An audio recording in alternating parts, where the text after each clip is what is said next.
নমস্কার বন্ধুরা, কেমন আছো সবাই? মামনি রূপকথা নতুন একটা ব্লগে তোমাদের সবাইকে স্বাগত। আর তোমরা দেখলে তো আজকে আমার কোকিলের ডাক কেমনভাবে আমি ক্যাপচার করলাম। আজকে আমি বিছানায় শুয়ে শুয়েই কোকিলের ডাকটা ক্যাপচার করেছি, জানো তো।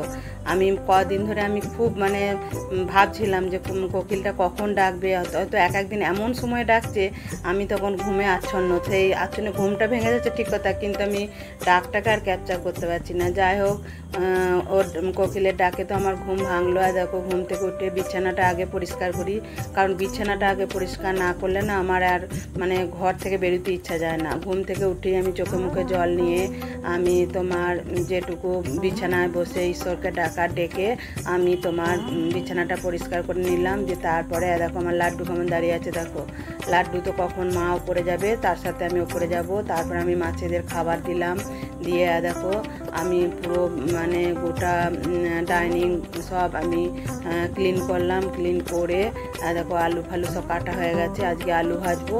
আর তোমার এই যে চা করেছি, এই যে তোমাদের দেখাচ্ছি, এই স্ট্রে দুটো কিনেছিলাম। সে তোমাদের বলেছিলাম না নতুন একটা শপিং মল হয়েছে, দিয়ে আমি আর আমার মেয়ে গিয়েছিলাম, গিয়ে তোমাদের দেখাবো করে দেখানোই হয়নি। আজকে কি জানি সামনে পেয়ে গেলাম এই স্ট্রে দুটো। ওই শপিং মলটা থেকে দুটো স্ট্রে কিনেছি, আর তোমার একটা সাথে একটা ফ্রি। আর তোমার 6টা মতো চামচ কিনেছি, জানো তো। চামচ এত চামচ হারায় তোমাদের কি বলবো। ওই খায় আর গামলাতে নামিয়ে দেয়। কাজের মেয়ে হয়তো ওই বাসনগুলো নামায়, নেমে যে জলটা থাকে সেটা ছুঁড়ে ফেলে দেয়, ওর সাথে চামচগুলো চলে যায়। দিয়ে আমি জানলাম নিত্যদিনের ব্যবহার বেশি ভালো কিনে কি করবো, ওই জন্য এই 6টা চামচে তোমার দাম নিয়েছে তোমার সবই তো ওখানে 79 টাকা। আর স্ট্রে দুটো নিয়েছে তোমার 79 টাকায় দুটো স্ট্রে, 80 টাকায় ধরো, 80 টাকায় দুটো স্ট্রে। এগুলো 40 টাকা করে বাজারেও এমনি দাম। এই ছোটো ছোটো স্ট্রেতে একটু চা দুটো বিস্কিট নিয়ে খেতে বেশ ভালো লাগে, দিয়ে এই জন্য দুটো কিনে নিলাম। যাই হোক, তোমাদের দেখাবো করছিলাম, দেখানো হয়নি, আজকে তোমাদের দেখিয়ে দিলাম। তাহলে চলো চাটা খেয়ে নিগা। দেখো চা নিয়ে বসে পড়েছি, চা আর বিস্কিট নিয়ে বসে পড়েছি, খেয়ে নেবো। খেয়ে নিয়ে তারপরে তোমার রান্নার দিকে যাব। আর দেখো আমি আজকে তোমার পুজো টুজো সব করে সেরে চলে এসেছি। তারপরে এসে দেখো রান্না বসিয়ে দিয়েছি।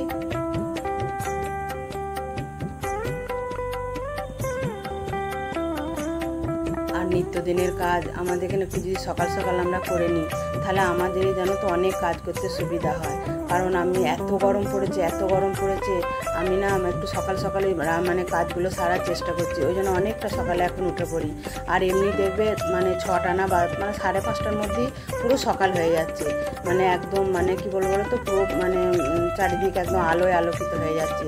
আর যেদিন সূর্য উঠছে সেদিন তো আর বলবার নয়, সূর্যদেব ওঠার সঙ্গে সঙ্গেই যেন মনে হচ্ছে যেন একদম নিজের জ্যোতি একদম ছড়িয়ে দিয়েছে। দিয়ে দেখো কটা ডাঁটা ছিল, এখন আর ডাঁটা আনে না, এটা অনেক দিন আগে এনেছিল, ফ্রিজে ছিল। আমি আবার এরকম ছিলে কেটে রেখে দিই, তো ওই জন্য ডাঁটাগুলো বেশ অনেক দিন ভালো থাকে। দিয়ে এই সর্ষে পোস্ত দিয়ে একটু ডাঁটা ঝাল করে দিচ্ছি, ছোটো মেয়ে খেতে ভীষণ ভালোবাসে। হ্যাঁ, আর এই গরমে কি খাবে গো, কেউ কিছু মশলা দেওয়া তরকারি খেতেই চাইছে না, তবু দেখবে ওরই মধ্যে ঝালটা কিন্তু খেতে ভালো লাগে। ওই জন্য মাছ ফাছ আনলে না, এবারে বলেছে মা মাছ আনলে আর জন্য একদম ঝোল করবে না, তুমি ওই সর্ষে পোস্ত দিয়ে পাতলা করে একটু ঝোল করে দেবে আর একটু আলু সিদ্ধ করে দেবে, আমরা ওই দিয়েই ভাত খেয়ে নেবো। দিয়ে আমি বলেছি তাই করে দেবো। আর তোমার এখন আম ডালটা ভীষণ ভালো লাগছে, বলো তোমরা কে কেমন খেতে ভালোবাসো আমি জানি না, আমাদের তো আম ডালটা খুবই ভালো লাগছে। একটু আলু সিদ্ধ একটু আম ডাল খেলে না শরীরটাও যেন একটু ঠান্ডা থাকছে। আর আমাদের এখানে প্রায় লোডশেডিং হচ্ছে, জানো তো। এত লোডশেডিংয়ের জ্বালায় আমি অস্থির হয়ে যাচ্ছি। দিয়ে দেখো একটু ওই ডাঁটার ঝাল সর্ষে পোস্ত দিয়ে করেছি। আর এই যে ছানা কেটে রেখেছিলাম, এই ছানার তরকারি। আমার রায় আবার এরকম ছানার তরকারি খেতে ভীষণ ভালোবাসে, ও আবার পনির খেতে একদম ভালোবাসে না। আর এই ঘরেরই ছানা করেছিলাম, যে ছানাটা পুরো জলটা বার করে দিয়ে দেখো এই অল্প আলু দিয়ে একটু ছানার তরকারি করব। তাও মেয়েরা খেতে চাইছে না, বলছে মা তুমি যেন বেশি রিচ করে করবে না। আমি যে না রে, আমি তো কোনো তরকারিতেই পেঁয়াজ রসুন দিই না, আমি এমনি নিরামিষ করেই করবো। হ্যাঁ, দিয়ে সেই নিরামিষ করি এই ছানার তরকারি। আরও রান্নাটা কেন তাড়াতাড়ি করে নিচ্ছি বলো তো, আমি সেই তোমাদেরকে দেখিয়েছি তেঁতুল কিনেছি না, সেই তেঁতুলটা আমি একটু একটু করে কাটবো, জানো তো। আর তেঁতুলটা না কাটলে না যা পোকা, ওই বীজ যদি বেশি দিন থাকে না তাহলেই তেঁতুলে পোকা ধরে যাবে, জানো তো। আগেরবারে তোমাদেরকে বলেছি অনেকবার যে আগেরবারে 5 কিলো, আগেরবারে না তার আগেরবারে 5 কিলো তেঁতুল কিনেছিলাম, জানো তো। আমার না কি বলো তো, আমার তেঁতুল এইসবে না, এই মুসুরি কলা এগুলো বিস্তারে খুব নেশা। আমি না অনেকটা করে কিনে রাখি, কিন্তু ওর প্রতি যে কত মেহনত দিতে হয় কি বলবো বলবো তোমাদেরকে। হ্যাঁ, মুসুরি কলাই তো কিনে আগের বারে 5 কেজি কিনেছিলাম, সে তো কিনে সঙ্গে সঙ্গে একদিন রোদে দিয়ে কাশ্মীর চলে গেছিলাম, সে তো পোকা ধরে গেল, খেতেই পেলাম না। সে হয়তো 2 কেজি মতো খাওয়া হলো, 3 কেজি ফেলে দিতে হলো। ওই জন্য এবারে 2 কেজি নিয়েছি। 2 কেজি নিয়ে 3-4 দিন খাওয়া হয়ে গেছে, আর মাঝে মাঝে রোদেও দিচ্ছি জানো তো। এবারে আর ভরে রাখিনি সেরকম যে একদম ভেতরে ভরে দেবো তা না। ফ্রিজে রাখলে হয়তো পোকা ধরবে না, কিন্তু অতটা কলাই ফ্রিজে কোথায় রাখবো বলো। দিয়ে এবার ওই জন্য তেঁতুলটা নিয়েছি, 2 কিলো নিয়েছি। আর একবার 5 কিলো মতো তেঁতুল নিয়েছিলাম, দিয়ে তোমার 2 কিলো মতো কেটেছিলাম, আর 3 কিলো কাটতে পারিনি, একটু একটু করে কাটবো ভেবেছি। দেখছি তাদের থেকে না পোকা মানে সেই মানে ডানাওয়ালা পোকাগুলো বেরোচ্ছে জানো তো। দিয়ে সেই পোকা তোমার কি করব, যে সেই তেঁতুল কি করব, ওপরে নিয়ে গিয়ে রেখে দিলাম ছাদে। যে সেই তেঁতুল দিয়ে ঠাকুরের বাসন মেজে মেজে শেষ করেছি জানো তো।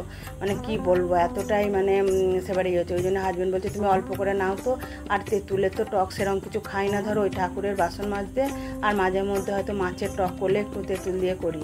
আর দেখো আমি নিরামিষ করেই করলাম। তোমরা তো দেখলে আদা টমেটো বাটা দিয়েছি, আর কিচ্ছু মশলা দিইনি, একটু কাশ্মীরি লঙ্কা গুঁড়ো, একটু কাসুরি মেথি আর দই দিয়েছি, আর কিচ্ছু দিইনি। কালারটা কি সুন্দর এসেছে না?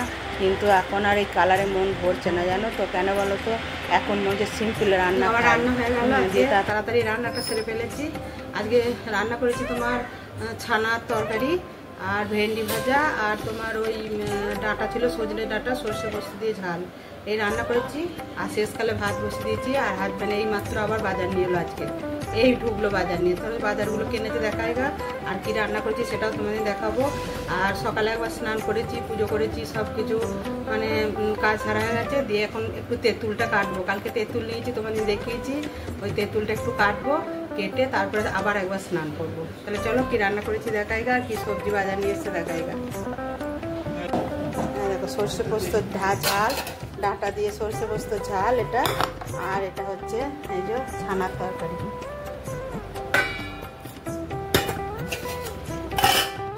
আর এটা হচ্ছে ভেন্ডি ভাজা। আর এই যে দুধ গরম হয়ে গেছে, এই যে মেয়ে কেশরগুলো খেয়েছে বলে আমি কেশরটা আবার দুধের মধ্যে দিয়ে দিয়েছি। এই দেখো কেশরের ইয়েটা, এটা তো দই পাকবো, ওই জন্য বেশ হলুদ করা রঙটা হয়ে থাকবে, তাহলে দইটা পাকতে সুবিধা হবে। ওই জন্য আমি কেশরটা দিয়ে রঙ করে ভিজিয়ে রেখে দিয়েছি। দেখো ভাত হচ্ছে, শেষকালে ভাতটা বসিয়েছি। আর দেখো বাজার নিয়ে চলে এসছে। চলো বাজারগুলো আজারে ধুয়ে তারপরে রাখবো, তারপরে ফ্রিজে তুলতে পারবো।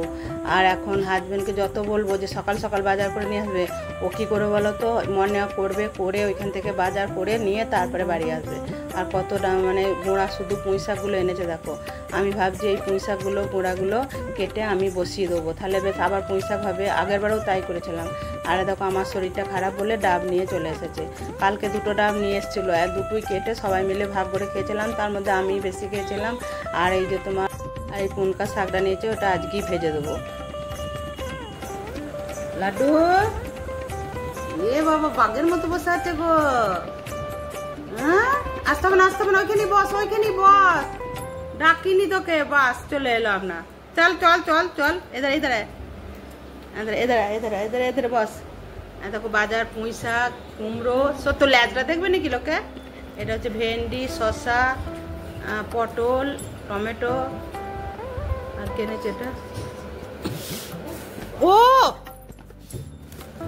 আর এটা লেবু, কাগজি লেবু, আর এই যে বরবটি, আর দেখো পুনকা শাক। পুনকা শাকটা আজকেই ভেজে দেবো, বেছে নিই দিয়ে ভেজে দেবো পুনকা শাক। কি সুন্দর দেখেছো পুনকা শাকটা, দেখি মনে হচ্ছে খাই খাই। আবার একটা ডাব নিয়ে এসছে, আমার শরীরটা খারাপ হলো। কালকে 2টো নিয়ে এসেছিলো, খাওয়া হলো, আবার আজকে আবার নিয়ে এসছে ডাবটা, বলছে খাওয়া না। একটা গোটা ডাবের জল সকালবেলায় খেয়েছি, আর খাবো না, পরে খাবো। তাহলে শাকটা কেটে নিয়ে ভেজে নিই, দিয়ে তারপরে তেঁতুলটা কাটবো। দেখেছো তো, তোমাদেরকে বলি না যে কি রান্না করব, পুরো তোমাদেরকে বলতে পারি না। আবার বাজারে কি নিয়ে আসবে, আবার সেটা করতে হয়। কারণ এই শাকটা কালকে রাখলে জানো তো শাকটা কীরকম নষ্ট করা হয়ে যাবে, যতই আমি ফ্রিজে রাখি। ওই জন্য আমি জানলাম টাটকা টাটকা এনেছে যখন, তখন একটু সর্ষে বলছি পোস্ত ছড়িয়ে ভেজে দেবো। আর এই পোস্ত ছড়িয়ে এই শাকটা ভাজা খেতে ভীষণ ভালো লাগে। ওই জন্য দেখলাম ভেজে দিই টাটকা টাটকা। যতই তুমি সকাল সকাল রান্না করবো বলো, যতই তুমি তাড়াতাড়ি কাজ সরবো বলো, আমাদের এখানে সবসময় সময়ের সাথে তাল মিলিয়ে চলতে হবে, জানো তো। সময়ই নির্ধারণ করে দেবে আমরা কখন কি করব, কি কাজ করব না করব।